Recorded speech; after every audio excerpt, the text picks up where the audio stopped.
আসসালামু আলাইকুম। আমি ডাক্তার মোহাম্মদ নেসারউদ্দিন। প্রিয় দর্শক, আজকে আপনাদের সাথে কথা বলবো এমন একটি বিষয় নিয়ে যেটি আমার এবং আপনার সবার জীবনে কোনো না কোনো সময় হয়ে থাকে। সেটি হলো মাথা ব্যথা।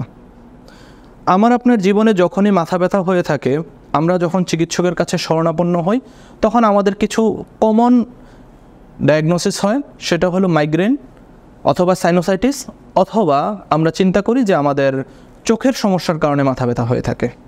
আমরা অন্যান্য মাথা ব্যথার অনেক কারণ আছে, যে কারণগুলোকে আমরা সাবসাইড করে যাই অথবা স্কিপ করে যাচ্ছি। আমাদের প্রথমেই জানতে হবে যে আসলে মাথা ব্যথা কয় ধরনের হতে পারে, মাথা ব্যথা কী কী কারণে হতে পারে। মাথা ব্যথা আমরা সাধারণত চিন্তা করি, আমি এর আগে যে কারণগুলো বললাম, যে মাইগ্রেন, সাইনোসাইটিস, ক্লাস্টার হেডেক, এগুলোর কারণে মাথা ব্যথা হতে পারে, অথবা বিভিন্ন ধরনের স্ট্রেচের কারণেও মাথা ব্যথা হতে পারে। কিন্তু একটা গুরুত্বপূর্ণ যে বিষয়, সেটা আমরা স্কিপ করে যাই, সেটা হলো যে আমাদের সার্ভাইকোজেনিক হেডেক।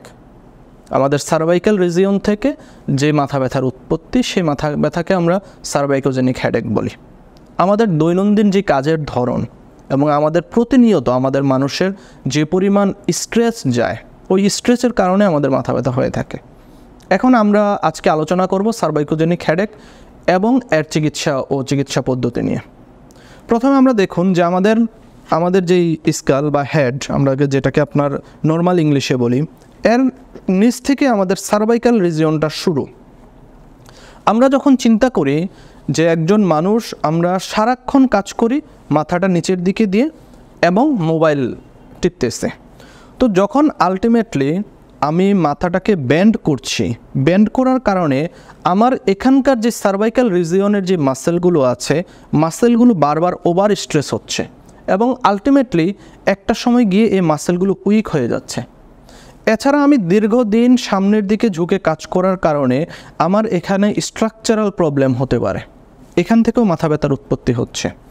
এছাড়া প্রিয় দর্শক, আপনারা জানেন আমার এখানে সার্ভাইকাল রিজিয়ন থেকে শুরু করে এখানে যে মাংসপেশিগুলো আছে এবং শোল্ডার রিজিয়নের যে মাংসপেশিগুলো আছে, বিভিন্ন কারণে এই মাংসপেশিগুলো টাইট হতে পারে এবং স্পাজম ডেভেলপ করতে পারে। এই স্পাজম থেকে আমাদের মাথা ব্যথার উৎপত্তি হতে পারে। এখন আগে আমাকে ফার্স্ট প্রায়োরিটি হলো আমার ডায়াগনোসিস। আমরা চিকিৎসকের কাছে গেলাম, আমি ব্রেনের সিটি স্ক্যান করলাম, আমি এমআরআই করলাম, নাথিং, কোনো কিছুই ফাউন্ড হচ্ছে না। আমি চোখের ডাক্তারের কাছে গেলাম, আমার চোখের টেস্ট করলাম, চোখ নর্মাল, কিন্তু তারপরেও আমার মাথা ব্যথা যাচ্ছে না। আমি আপনাকে পরামর্শ দেব, একজন ফিজিওথেরাপি চিকিৎসকের শরণাপন্ন হন।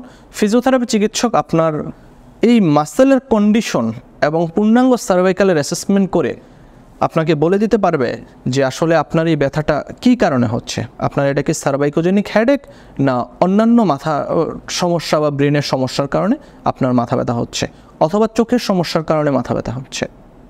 আমার এখানে আমি অনেকগুলো কারণ অলরেডি বলে ফেললাম, যে আমার এখানে সার্ভাইকালের মাসেলের উইকনেস হতে পারে, আমার এখানে যে স্ট্রাকচার আছে স্ট্রাকচারাল প্রবলেম হতে পারে, আমার স্ট্রেচের কারণে হতে পারে, আমার ওয়ার্কলোডের কারণে হতে পারে, আমি রং পজিশনে কাজ করছি, আমি যে চেয়ারটাতে বসছি অথবা আমি যে ল্যাপটপটা ইউজ করতেছি সেটা আমার চোখের সঠিক ডিরেকশনে নেই। এটার ডায়াগনোসিস করার জন্য আমরা কি করতে পারি? ডায়াগনোসিস করার জন্য আমাকে প্রথমেই যেটা করা উচিত, যে আমার ফিজিক্যাল অ্যাসেসমেন্ট এবং আমার হিস্ট্রি। শুধুমাত্র আমরা যখনই মাথা ব্যথা হয়, আমরা শুধুমাত্র একটা রোগীর মাথা নয় বা স্কালটা নিয়ে চিন্তা করি, আলটিমেটলি না, তার মাথা ব্যথার উৎপত্তি আমার ঘাড় থেকেও হতে পারে। তাই আমি সবসময় যখনই একজন রোগী দীর্ঘদিন যাবৎ মাথা ব্যথায় ভুগবেন, আমরা তার ফার্স্ট প্রায়োরিটি, আমরা যখনই কোনো তার ফাইন্ডিংস খুঁজবো, আমরা ফার্স্ট প্রায়োরিটি দেব বর্তমান কন্ডিশন অনুযায়ী, যে তার সার্ভাইকাল রিজনের কী কন্ডিশন। আমরা সার্ভাইকাল রিজন অ্যাসেসমেন্ট করে যদি প্রবলেম পাই, সেখানে যদি আমরা তাকে সলিউশন করে দিই, তাহলে আলটিমেটলি সে খুব দ্রুত সুস্থ হয়ে যাবে। আমরা মাথা ব্যথায় কী ধরনের ফিজিওথেরাপি চিকিৎসা অ্যাপ্লাই করতে পারি? আমরা জানি মালিগান একটা ওয়ানডয়েড অ্যাপ্রোচ, যে অ্যাপ্রোচের অনেকগুলো অ্যাপ্রোচ আছে, যেটা আমরা ইউজ করলে দ্রুততম সময়ে সার্ভাইকোজেনিক হেডেক কমানো যায়। এছাড়া বিভিন্ন ধরনের ম্যানুয়াল ফিজিওথেরাপি টেকনিক আছে, আপনার মায়োফেসিয়াল রিলিজিং আছে, আমরা ডিটিএফ দিতে পারি, আমরা পজিশনাল রিলিজ থেরাপি দিতে পারি। এছাড়া আমরা তার যে মাসেলগুলো আছে, মাসেলগুলোকে আমরা রিলিজ করার ব্যবস্থা করি, যেমন আইএসটির মাধ্যমে আমরা তার এটা রিলিজ করতে পারি, এবং আমরা বিভিন্ন ম্যানুয়াল এক্সারসাইজের মাধ্যমে রিলিজ করতে পারি। এছাড়া আমরা তাকে যেটা বললাম, আমি এর আগেও বলেছি কেস হিস্ট্রিতে, যে অত্যাধুনিক ড্রাই নিডলিং, ড্রাই নিডলিংয়ের মাধ্যমে আমরা মাথা ব্যথার ফিজিওথেরাপি চিকিৎসা দিতে পারি। অবশ্যই ড্রাই নিডলিং নেওয়ার আগে আপনি একজন কোয়ালিফাইড যে ড্রাই নিডলিং এক্সপার্ট এবং ড্রাই নিডলিং প্র্যাকটিস করে তার কাছ থেকে আপনার ফিজিওথেরাপি নিতে হবে।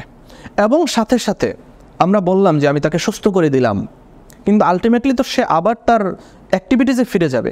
তো অ্যাক্টিভিটিসে ফিরে যাওয়ার পরেও তাকে কিছু অ্যাডভাইস কন্টিনিউ করতে হবে এবং অ্যাডভাইস ফলো করতে হবে, যেটা খুব বেশি গুরুত্বপূর্ণ।